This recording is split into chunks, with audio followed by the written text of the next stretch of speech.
Good morning, good afternoon, and good evening. Welcome to the channel na ang pamagat ay things I have learned lately. Ito po yung mga natututunan ko personally as a follower of Jesus from a book or probably from the Bible, and of course, that I got a chance to read. And I'm also following along with the Sunday service of Victory. And ang goal lang po natin here is to bless, to encourage everyone to follow Jesus all the days of our lives. And we can be a blessing to others by simply inviting them to watch this broadcast, or you may share this stream to your social media platforms that are available. So it's an amazing time to be here with us today because naandun tayo sa series na ang pamagat ay When We Gather. When We Gather, meaning this is about liturgy, okay? And we talk dito sa liturgy, things na pinag-uusapan is the elements of what happens on a Sunday service, like sacraments, songs, scripture, supplication, sacrificial giving, things like that. Obviously, last week is sacred gathering, and so today, pag-uusapan yung songs. Song. So, bakit ganun ka-importante ang song? Usually, if you attend a worship service, kung saang church ka man na-attend, whether JIL, CCF, Victory, New Life, a GCF, ano man yung ina-attendan mo, usually the service starts with a song and then the scripture. Pero bakit nga ba sa song nagsisimula? Anong kinalaman nitong songs? Why do we sing songs in the beginning of a worship service? But the ultimate question that I have here is, can a song change your life? My quick answer is yes. It can change anyone's life. And so today, para masagot yung tanong na yan, we will look at the scripture in Colossians chapter 3, verses 16 and 17 for us to be able to answer that, because yes, a song can change your life, but it's either it can be a good change or a bad change. That's why it's very important we know and we listen to what the things that are forming us. And so today, if you have your Bibles with you, let's look at Colossians chapter 3, verses 16 and 17. It says here, let the message about Christ in all its richness fill your lives. Teach and counsel each other with all the wisdom he gives. Sing psalms and hymns and spiritual songs to God with thankful hearts.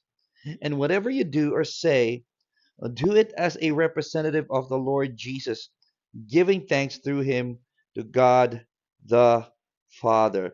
That is the word of the Lord. Thanks be to God. Panginoon, marami pong salamat for the privilege and the opportunity to share your word.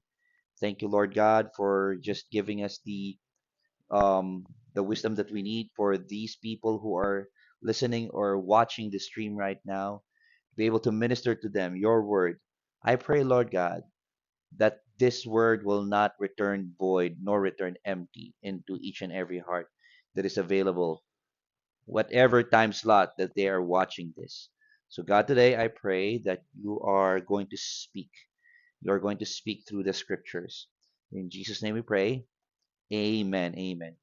So apparently, according to research, meron daw tayong 100 million songs. Imagine, there has been more than 100 million songs that has been recorded.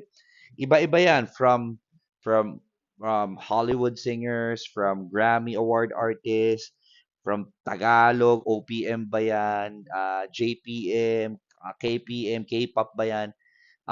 The list goes on and on and on. There's reportedly an estimate about 100 million, not just songs, but love songs. Think about it, di ba? Parang some of us have different love songs. Sino sa inyo may asawa ka na? And bilang mag-asawa, di ba may team song tayo pag mag-asawa? May team song, meron kang favorite song, probably may song na naaalala mo yung mga bagay-bagay, like naalala mo kung paano kayo nagkakilala, kung paano kayo naging kayo ng girlfriend mo or whatever. It's when you say love song, it's beautiful because it's love. But the thing is, if you look at the article, yes, there are estimated 100 love songs that has been recorded. But here's the sad reality about this. Pag tinignan mo yung bottom ng article, the most of the lasting love songs are actually about heartbreak. karamihan ng love song is not actually to build love, but it's actually about heartbreak. And the love songs people remember is about the failure of love, not the success of love, but the failure of love. Grabe, no? Nakakalungkot, no? And yung mga kantang sumisikat in the past, like in my generation, yung mga sumisikat na kanta like One Last Cry, di ba? By Brian McKnight. Very signature yung intro nun eh. Pag nagpiano na yung introduction, grabe na.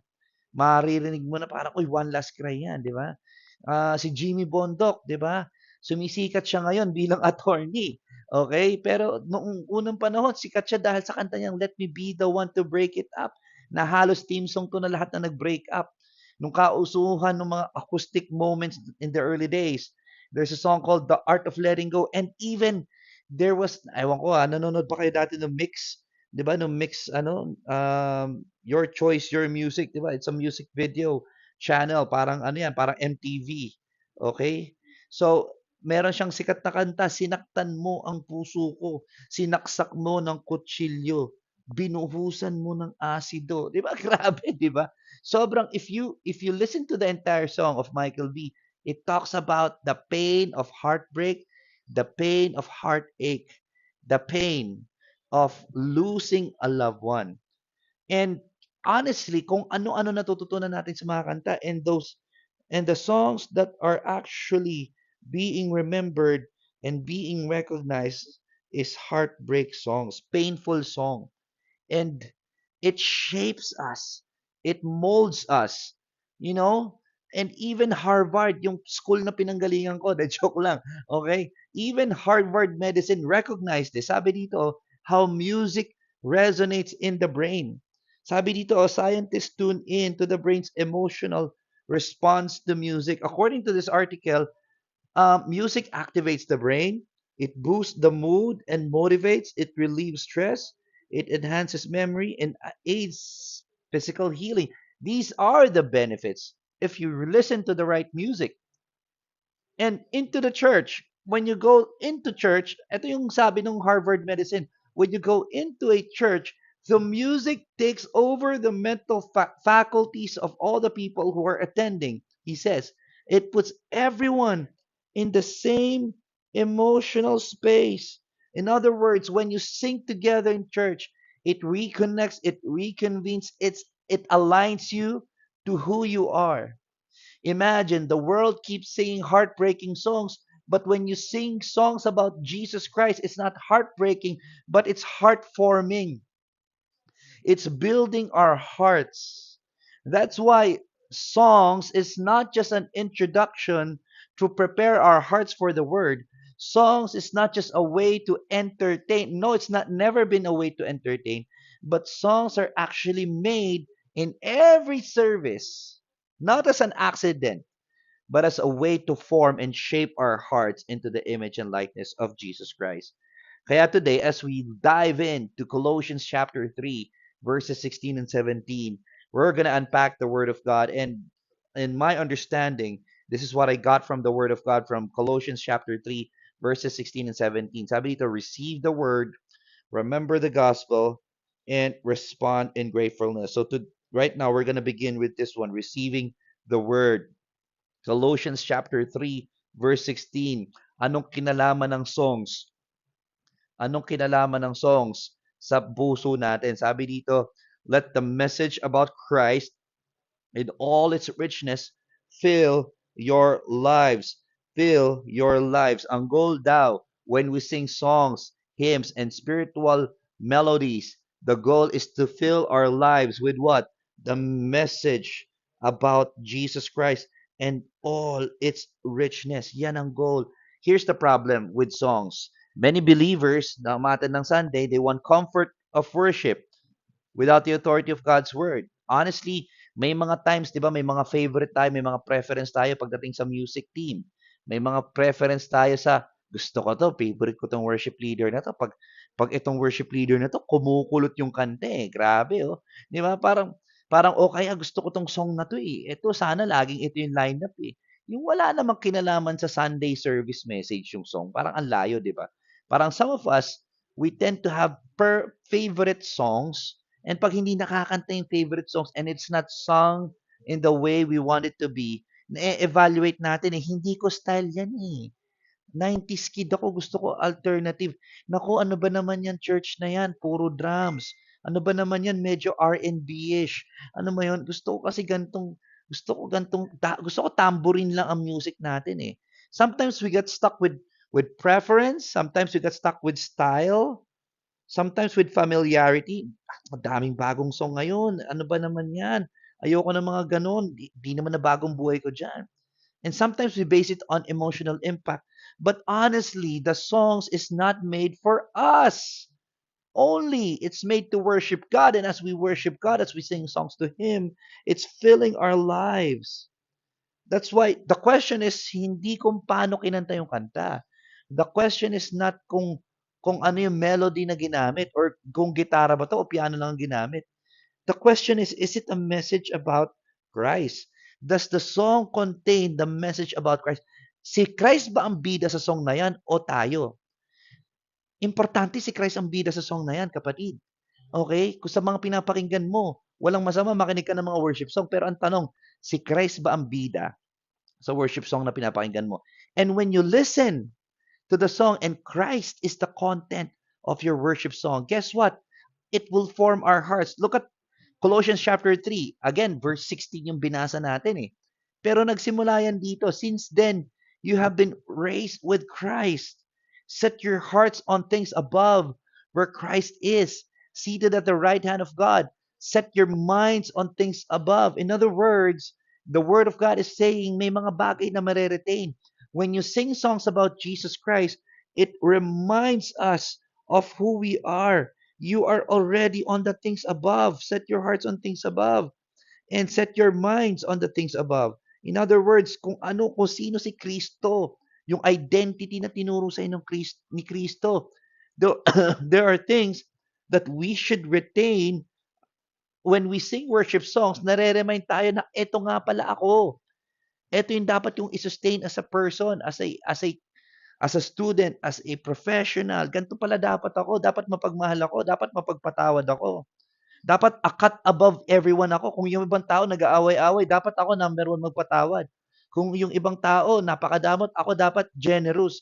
May mga ibang bagay na nare-retain because we are singing about Jesus Christ and not, it says here, not on earthly things. In other words, may mga nare-retain, pero meron ding mga nare-remove. Bakit? Ay, hindi na ako ganyan. Hindi na ako katulad ng dati. I'm no longer who I used to be. And so, Paul continues in Colossians chapter 3, sinabi niya dito, put to death, therefore, whatever belongs to your earthly nature, sexual immorality, impurity, lust, evil desires, and greed, which is idolatry. In other words, when you sing songs, pinuput to death mo, pinapatay mo yung mga bagay na pumapatay sa iyo. Look at this. Earthly nature, pinapatay ka niyan. Sexual immorality, pinapatay niyan yung marriage mo. Okay, yung singlehood mo. Impurity, lust, things like that. Choosing your own identity versus the one that God gave you. You're putting that to death now kasi alam mo when you sing songs, I am who you say I am. Hindi, ganito talaga ako ginawa ni Lord. I am accepted, I'm loved, and I'm free. You're putting to death the old ways. And ito din, as we continue, because of these, the wrath of God is coming, and you used to walk in these ways. Okay? You used to, sabi dito, you used to. Dati akong ganito, hala, hindi na ako magbabago. Hindi, no, no, no, no, no. God can change you. God can transform you. Kaya nga used to, dati yun.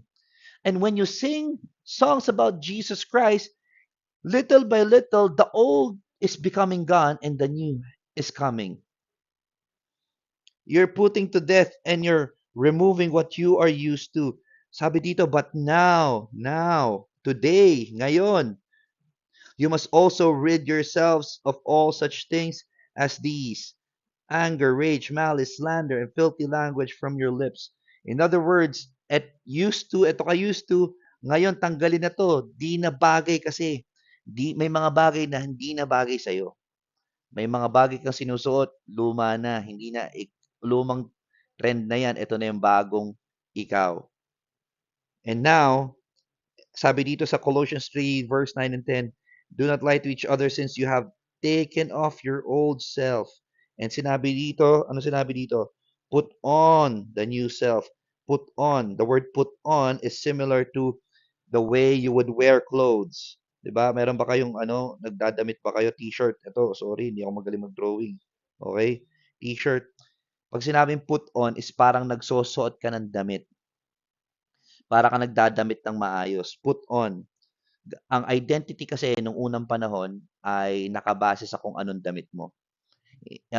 If you are identified as a priest, alam nila na priest ka daw in the way you dress up. Pag ikaw ay identified as a Roman centurion or a Roman soldier, kita nila sa armor mo, kita nila sa ano nila sa breastplate mo, kita nila yung mga ano mo, yung mga gamit mo, yung boots mo. In other words, pag shepherd, pangit din. Itong damit mo, masagwa. So, in short, what I'm trying to say is this. Your identity is always seen. It's always seen in the way you wear it, in the way you wear your dress, in the way you wear your outfit. But here's the thing. Pag sinabi dito, put on the new self, bagong damit na, bagong identity na, bagong mukha na, anong meron sa'yo? Anong meron sa taong 'to? Grabe 'no? Anong meron sa'yo? Bago lang po talaga yung kinakanta ko today. Dati kung ano-anong kinakanta ko, dati kung anong rock and roll ko, dati kung humanap ka ng pangit at ibigin mong tunay, yun lang dating kinakanta ko. Ngayon iba na. Dati stupid love, ngayon ano, authentic, genuine love of God. Grabe 'no? Dati yun ang mga kinakanta natin dati, pero ngayon iba na. Why? For you died and your life is now hidden with Christ in God. There are things that should be removed. There are things that should be retained, and obviously there are things that should be remembered. Huwag mong kakalimutan that you are already in Christ. Then you will also appear in with His glory. 'Di ba? Pag kumakanta ka ng mga songs, hindi mo namamalayan, it's shaping you, it's reminding you, it's forming you. Nag-iiba yung ang dami mong problema that day. Tas nag-iiba yung mood mo 'pag kumakanta ka ng mga songs about Jesus Christ. Imagine 'no, paggising mo sa umaga, ito yung kakantahin mo, "Morning by morning, new mercies I see." Oh, 'di ba? Kinakanta niyo ba 'to? "Great is thy faithfulness." Morning by morning, new mercies I see. 'Di ba parang grabe, sarap gumising 'pag ganito. Yung ang sama ng tulog mo kagabi kasi kababayad mo lang ng bills mo. Kasi sweldo mo lang dumaan lang sa ano mo. Pero hindi, there are new mercies that I see. All I have needed, thy hand had provided. Yes, maaring empty ang GCash ko. Yes, maaring napunta lang sa credit card lahat. Pero all I have needed, it has been provided. Great is thy faithfulness. Grabe, no? Nakakaganda ng mood. Hindi naman nadagdagan yung bank account mo. Hindi naman nag-increase yung sweldo mo. But you are reminded of how gracious God is every day of our life. 'Di ba? Maybe some of you here today, ang dami mong kasalanan, ang dami mong mali sa buhay. And feeling mo parang hinusgahan ka na ng mundo at hinusgahan mo na rin yung sarili mo. But when you sing some songs that would align your hearts like this one, my chains are gone. I have been set free. 'Di ba parang feeling mo grabe no, nakalaya na ako. My God, my Savior has ransomed me. O nga pala, no? Somebody bought me. I am expensive because somebody bought me and he gave his life to buy me. And like a flood, his mercy reigns. Unceasing love, amazing grace. Yung pag kinakanta yung amazing grace, grabe, parang mapapaya ka kahit wala kang problema eh. Kumanta ka lang ng amazing grace, mapapaiyak ka na eh. 'Di ba? Imagine that. O ito pa, 'di ba? Yung may ang dami mong pinagdadaanan sa buhay and parang feeling mo, 'di ba sabi mo, parang lagi mo pang hugot, Panginoon, 'di ba gulong ng buhay, pero bakit parang flat yung gulong ko, lagi ako nasa baba. Lord, ano ba naman 'yan, wala ba akong ibang pagdadaanan? Wala na bang ibang puwede bang nasa taas naman minsan kami? Puwede bang nasa taas naman minsan ang ang buhay namin, yung hindi yung gulong ng buhay nasa baba lang kami? I mean, ta's biglang kakanta ka nito, "All my life you have been faithful." In other words, in good or bad, whatever part of life you are, all my life. You have been not just good, you have been so good, Lord. You have been so good. Grabe. With every breath that I am able, sa bawat hinga ko, I will sing of the goodness of God. We're not just going to declare, you're not just going to say, you're going to sing the goodness of God. Bakit? When you sing, you keep on remembering. Ito na ako ngayon, di ba? Oh, maybe some of you parang hirap na hirap ka na parang, hala, may addiction, magastos ako, gastador ako, makakita lang ako ng kape, grabe, nakakalimang kape ako sa isang araw. Maybe ganun ka, no? Parang hala, I cannot let go of this addiction. I cannot let go of this gambling. I cannot let go of this cheating. And when you sing another song about Jesus Christ, you're reminded that when the Son sets free, oh, is free indeed. Grabe, no? Lord, you're gonna set me free. You're not gonna allow me to live forever like this. Lord, why? Because you are my father and I am a child of God. Grabe, no? You are a child of God. You are free indeed. 'Di ba? Ang dami nga, paulit-ulit na nga yung song na yan eh. Who the Son sets free, oh, is free indeed. I'm a child of God. Yes, I am. I mean, some of us here today, parang feeling mo, wala nagmamahal sa'yo. Maybe you're single. 45 ka na, wala man lang nanliligaw sa akin. Wala man lang nag-aano sa akin. Wala man lang nagpumipili sa akin. So, kung sabihin sa'yo, marami nagmamahal sa'yo. Maraming pumili sa'yo. Maraming nagmamahal sa'yo. Unang-una, Panginoon na lang. Pagmamahal na lang ng Panginoon, sapat na. Sabi nga, di ba, pag halimbawa, walang-wala ka ng maramdaman, parang lahat tinalikuran ka, lahat ng kaibigan mo, lahat ng kapamilya mo. Nung kailan nawala ka sa kumpanya, kung kailan nawala ka sa posisyon mo. Kung yung kaibigan ka lang nila because you have a title. Tapos biglang maririnig mo tong kantang to, makakanta mo to. How wide, how deep, and how great is your love for me. Grabe, no? Can you imagine? Ang pagmamahal pala ng Panginoon ay napakalawak, napakalalim, at napaka-lapad at napakagalante. Ganyan tayo kamahal ng Panginoon. Imagine, these are the songs that you keep on hearing day after day, week after week, and you sing it on your personal time. You don't just sing it on a Sunday habang nasa CR ka, habang nagda-drive ka, habang nasa traffic ka, habang naliligo ka, habang nagluluto ka, habang nagwawalis ka, habang nag-aalaga ka ng bata. And when you keep on singing that song, you're hearing the word of Christ. Romans 10:17, faith comes from hearing and hearing through the word of Christ. Lagi nating sinasabi, preaching to eh. Hindi lang preaching yan. Not just preaching, it talks also about songs. Pinag-uusapan din dito mga kanta. 'Di ba? Kaya nga, here's my question. What are you hearing? Headline ng balita, minority, majority ng Senado, political opinion, kulay ng dapat iboto, social media feeds, personal fears, financial worries, or are you hearing the word of Christ? Is that what you're hearing? Why? Because whatever dwells richly in you will eventually direct you. Let me repeat that once again. Whatever dwells richly in you will eventually direct you. The songs we sing become the beliefs we keep. The songs we sing become the beliefs we keep. That's why when you sing the word of God, you are shaped by the word of God. Number two, remember the gospel. Remember the gospel. Sabi dito, teach and counsel each other with all the wisdom that He gives. Alam mo, tuwing tayo ay sabay-sabay umaawit sa Panginoon, there are things that are happening in our hearts na hindi natin alam. When we sing together, again, sabi dito, each other eh. So kaya yung nakagandahan pag nasa church eh, you are not just singing alone. Pwede kang kumanta, pwede kang lumakas ang boses kasi sabay-sabay kayong kumakanta. All of you are singing at the same time. All of you are singing the same lyrics and you're hearing not just yourself. Kahit hindi maganda ang boses natin, we're hearing the people around us. We're surrounded by people who worship together. And as we sing together, look at what happens. The fearful are strengthened, the weary are encouraged, the doubting are reminded, and the grieving find hope. 'Di ba?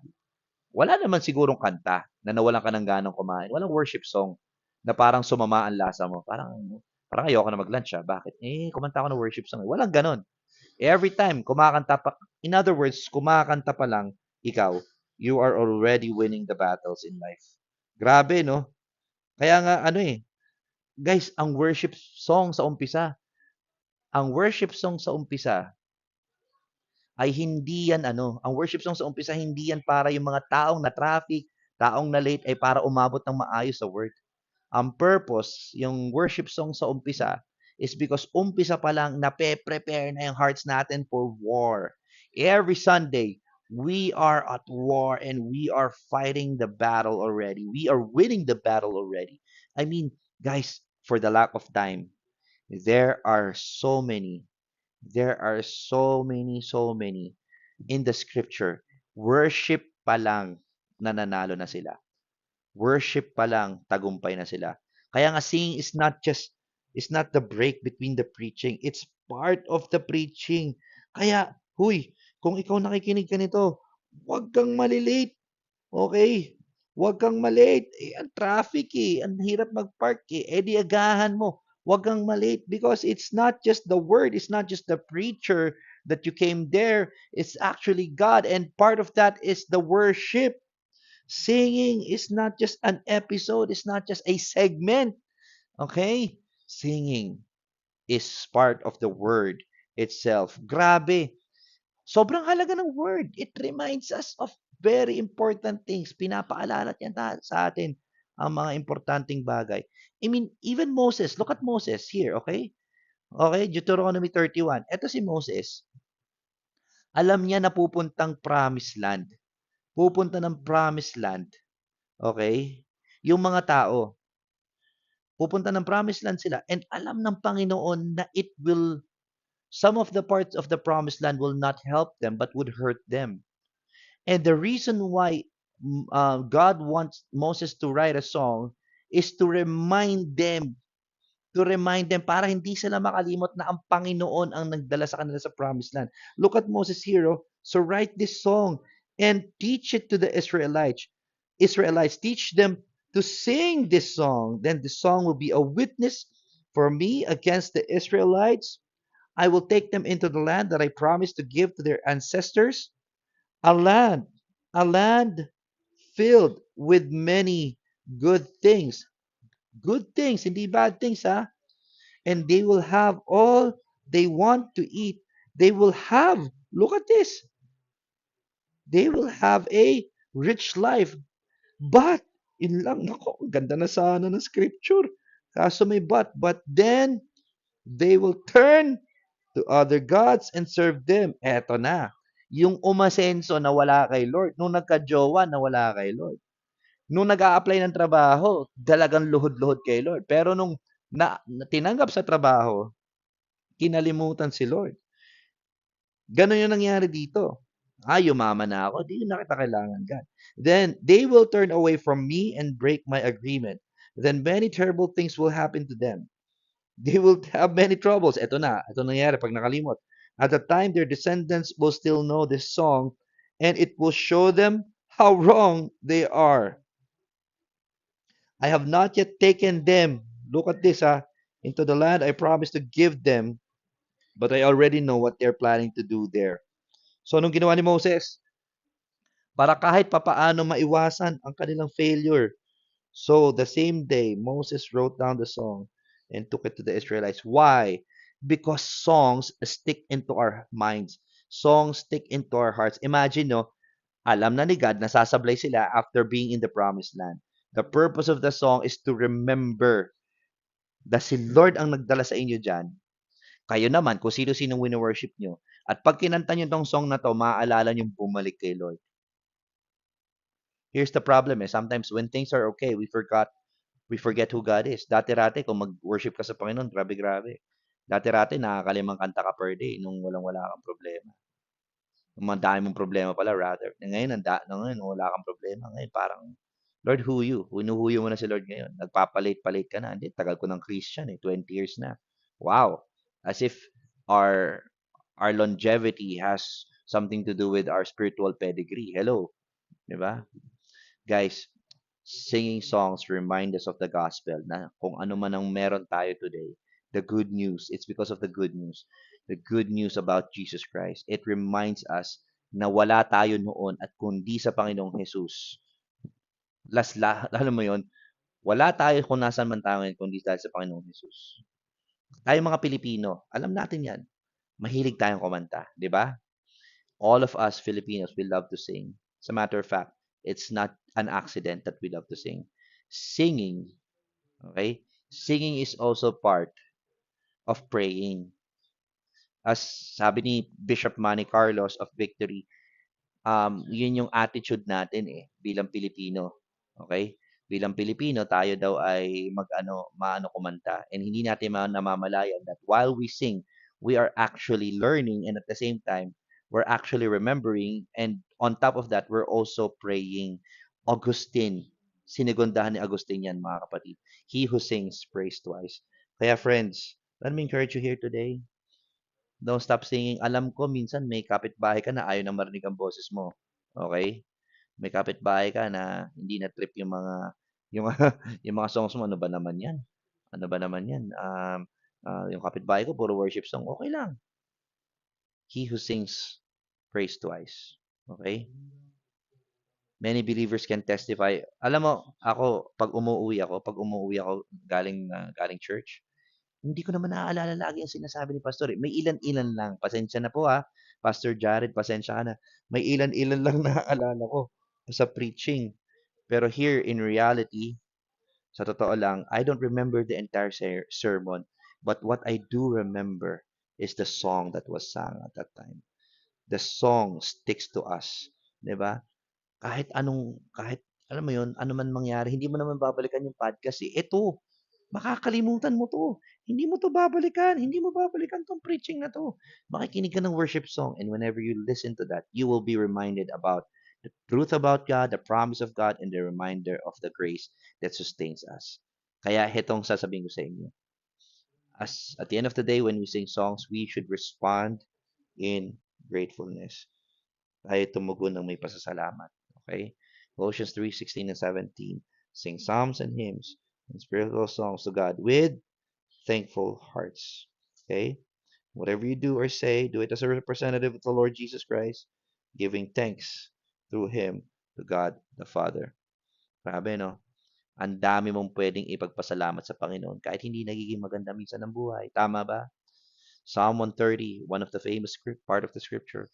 Bless the Lord, O my soul, and forget not all His benefits.